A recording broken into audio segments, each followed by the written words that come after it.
Cansuyu kanalıma hoş geldiniz. En başta her zaman söylediğim gibi başlamak istiyorum. Kanalıma abone olmayı, bildirim zillerini açmayı, eğer videomu beğenirseniz beğen tuşuna basarak bana destek olmayı unutmayın lütfen. Bugün sizlere gerçekten çok önemli bir konudan bahsetmek istiyorum. Şimdi internette, YouTube'da, farklı mecralarda, farklı sosyal medyalarda birçok video izliyorsunuz. Orkide çoğaltma ile alakalı birçok video izliyorsunuz. Şimdi orkide çoğaltma ile alakalı yapılan yanlışlardan veyahut da yalan demeyeceğim yani ama yapılan yanlışlardan bahsetmek istiyorum.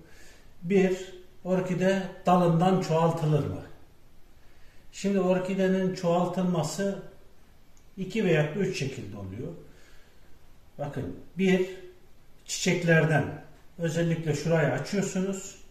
Burayı açtıktan sonra buradan çıkan şeyi içerisine iteliyorsunuz ve buradan şu boğumdan şuradan şey vermeye başlıyor. Tohumlar üretmeye başlıyor. Bildiğiniz tohum oluyor yani. Bu tohumları alarak çoğaltabilirsiniz. Bunu ileriki videolarda bir tane paylaşacağım, nasıl çoğaltıldığını, yani nasıl tohum alındığını. Onda da çoğaltılması zor. 2, cake yoluyla. Bakın yine dediğim gibi, görüyor musunuz? Bakın şuralardan genel itibariyle orkidenin cinsine göre de değişiyor bu mesele. Buralardan küçük cake'ler çıkıyor. Bazı orkide cinslerinde gerçekten çok yoğun cake verebiliyor ama bazı orkide cinslerinde de hiçbir zaman cake alamazsınız. Eğer böyle sapında bir cake'i alma durumu varsa, küçük bir cake'i çıktıysa, yani küçük bir yavru orkide verdiyse, bir ihtimal, binde bir ihtimal, bunu yaptığınız zaman bir toprağın içerisine, yani orkide toprağın içerisine veyahut da yosunun içerisine koyduğunuz zaman bu çıkabiliyor yani.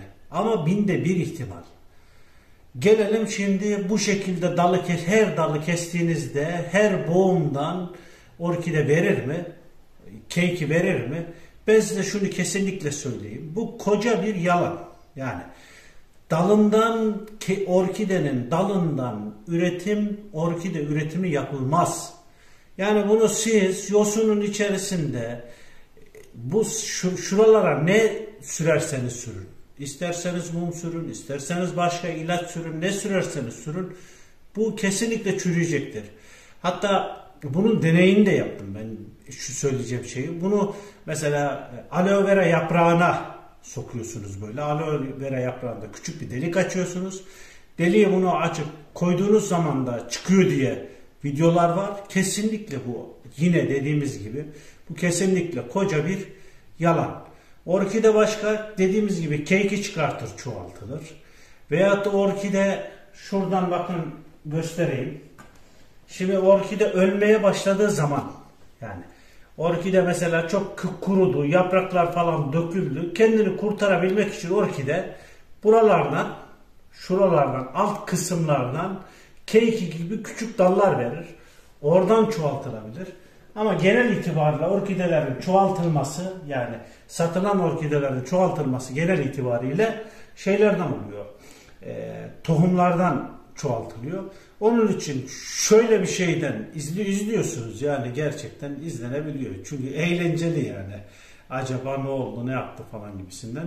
Bunu yapması, bunu cake'i üretiyormuş gibi göstermesi zor değil yani. Küçük bir cake'i alırsınız.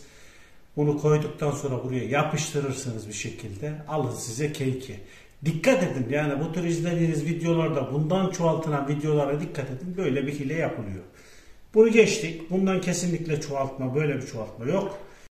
Evet, bugünlük de bu kadar. Önümüzdeki salı günü videonun devamını yayınlayacağım. 1.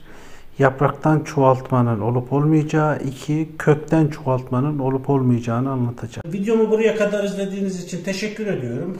Kanalıma abone olmayı, bildirim zillerini açmayı, eğer videomu beğenirseniz beğen tuşuna basarak bana destek olmayı unutmayın lütfen. Önümüzdeki haftada yine güzel bir video ile sizlerle beraber olacağım. Hoşça kalın, sağlıkla kalın, sağlıcakla kalın ve orkidelerinizle birlikte kalın.